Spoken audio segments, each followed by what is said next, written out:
Hey guys, it's me Ema solutions. ഇനി എന്തിന് വേറെ സൊല്യൂഷൻസ്. എൻ്റെ പ്രിയപ്പെട്ട വിദ്യാർത്ഥികളെ, നിങ്ങളൊരു കാര്യം മനസ്സിലാക്കുക.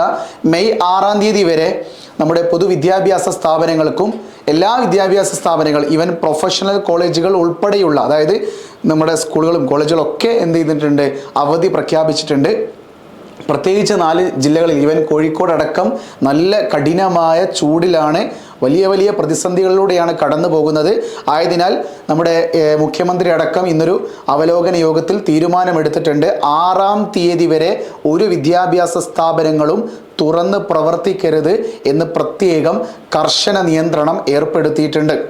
എന്നാൽ വിദ്യാർത്ഥികൾ ചോദിക്കുന്ന ചോദ്യം, സർ, മെയ് 5-ാം തീയതിയല്ലേ നീറ്റ് പരീക്ഷ, നീറ്റ് പരീക്ഷയിൽ മാറ്റമുണ്ടാകുമോ എന്ന് തന്നെയാണ്. നിങ്ങൾ മനസ്സിലാക്കേണ്ടത്, ഈ അവധികൾ പ്രഖ്യാപിച്ചിരിക്കുന്നത് കേരള സർക്കാരാണ്. നീറ്റ് പരീക്ഷ നടത്തുന്നത് കേന്ദ്ര സർക്കാരാണ്, അല്ലെങ്കിൽ കേന്ദ്ര സർക്കാരുമായി ബന്ധപ്പെട്ട നീറ്റിൻ്റെ ഡിപ്പാർട്ട്മെൻറ്റാണ് എന്ത് ചെയ്യുന്നത്, ഈ കാര്യങ്ങൾ നടത്തുന്നത്. അതുകൊണ്ട് തന്നെ നീറ്റ് പരീക്ഷയുമായി ബന്ധപ്പെട്ട് പല സ്കൂളുകളും അതുപോലെ തന്നെ പല കോളേജുകളൊക്കെ എന്ത് ചെയ്യുന്നുണ്ടാവും, ആ ക്ലാസ് റൂമുകളൊക്കെ ഒന്ന് റെഡിയാക്കേണ്ടതുണ്ട്. അതുമായി ബന്ധപ്പെട്ട് ടീച്ചേഴ്സ് വരും, ടീച്ചേഴ്സ് അത് വന്ന് റെഡിയാക്കിയെടുക്കും. പക്ഷെ എന്തില്ല, വിദ്യാർത്ഥികളെ എന്ത് ചെയ്യരുത്, മെയ് 6-ാം തീയതി വരെ കേരളത്തിലെ സ്കൂളിലേക്കും കോളേജുകളിലേക്കും വിദ്യാർത്ഥികളെ എത്തിക്കരുത് എന്ന് പറഞ്ഞിട്ടുണ്ട്.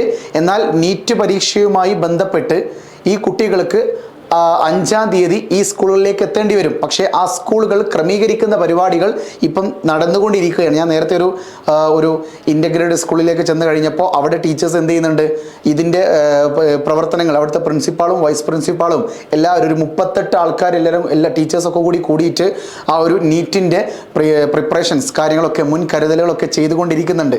എക്സാം ഹാളൊക്കെ കൃത്യമായി അവലോകനം ചെയ്ത് അവരെന്ത് ചെയ്യുന്നുണ്ട്, റെഡിയാക്കിക്കൊണ്ടിരിക്കുന്നുണ്ട്. അപ്പോൾ അവർക്ക് വന്നത് ചെയ്യാം, അതൊന്നും പ്രശ്നമില്ല. ഗവൺമെൻറ് സ്ഥാപനങ്ങൾക്ക് അവധിയൊന്നും അങ്ങനെ പ്രഖ്യാപിച്ചിട്ടില്ല. എന്താണ് പറഞ്ഞത്, ഈ കുട്ടികളെ ട്യൂഷൻ സെൻ്ററുകളിലേക്കൊക്കെ ഒന്ന് വിളിപ്പിച്ചിട്ട് എന്ത് ചെയ്യേണ്ട, ക്ലാസ്സുകൾ കൊടുക്കരുത് എന്ന് തന്നെയാണ് പറഞ്ഞിരിക്കുന്നത്.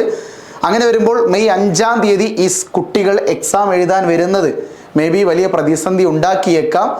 എങ്കിലും നീറ്റ് പരീക്ഷയുമായി ബന്ധപ്പെട്ട എന്തെങ്കിലും അപ്ഡേറ്റ് വരണമെങ്കിൽ നമ്മുടെ കേരളത്തിൻ്റെ ഇപ്പോഴത്തെ അവസ്ഥയും ചൂടും കാര്യങ്ങളുമൊക്കെ കേരള സർക്കാർ ഈ നീറ്റ് പരീക്ഷയുമായി ബന്ധപ്പെട്ട കേന്ദ്ര വിദ്യാഭ്യാസ മന്ത്രിയിലേക്ക് ഈ ഒരു വിഷയം എത്തിക്കുകയാണെങ്കിൽ മേ ബി മാറ്റിയേക്കാം. പക്ഷേ മാറ്റാനുള്ള സാധ്യത ഇല്ല എന്ന് തന്നെയാണ് നമ്മൾ മനസ്സിലാക്കുന്നത്. കാര്യം ആ ഒരു ദിവസം ഉച്ചയ്ക്ക് ശേഷമാണല്ലോ ഈ നീറ്റ് പരീക്ഷ ഉണ്ടാവുക, അത് 3 മണിക്കൂറും 20 മിനിറ്റും.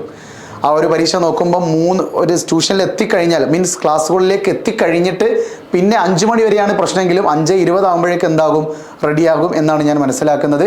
എന്തായാലും ഇതിൻ്റെ അന്തിമ തീരുമാനം എടുക്കേണ്ടത് ആരാണ്, നീറ്റിൻ്റെ അധികൃതരാണ്. കേരളത്തിൽ 6-ാം തീയതി വരെ കേരളത്തിലെ സ്കൂളുകളും വിദ്യാഭ്യാസ സ്ഥാപനങ്ങളും തുറന്ന് പ്രവർത്തിക്കരുത് എന്നാണ് പറഞ്ഞിരിക്കുന്നത്. കാര്യം, കുട്ടികൾ അവിടെ എത്തിയിട്ട് ക്ലാസ്സുകൾ കൊടുത്തു കഴിഞ്ഞ് ഈ കുട്ടികൾക്ക് ചൂടിൻ്റെ കഠിന ആഘാതത്തിൽ എന്തെങ്കിലുമൊക്കെ സംഭവിച്ചു കഴിഞ്ഞാൽ അതിൻ്റെ ഉത്തരവാദി സർക്കാരാണ്. ഓക്കെ, സോ നീറ്റ് പരീക്ഷയിൽ നിലവിൽ ഞാൻ ഈ വീഡിയോ ചെയ്യുന്നത് വരെ ഒരു മാറ്റവും ഉണ്ടായിരിക്കുന്നതല്ല. മെയ് 5-ാം തീയതി, അത് നേരത്തെ തീരുമാനിച്ച ഡേറ്റാണ്, ഒരു വർഷം മുന്നേ, മീൻസ് കുറേ മുന്നേ തീരുമാനിച്ച ഡേറ്റാണ്. അതിൽ യാതൊരുവിധ മാറ്റവും ഉണ്ടാകില്ല എന്നെൻ്റെ പ്രിയപ്പെട്ട കുട്ടികൾ മനസ്സിലാക്കട്ടോ. It's me Ema solutions. ഇനി എന്തിന് വേറെ സൊല്യൂഷൻസ്. ബൈ.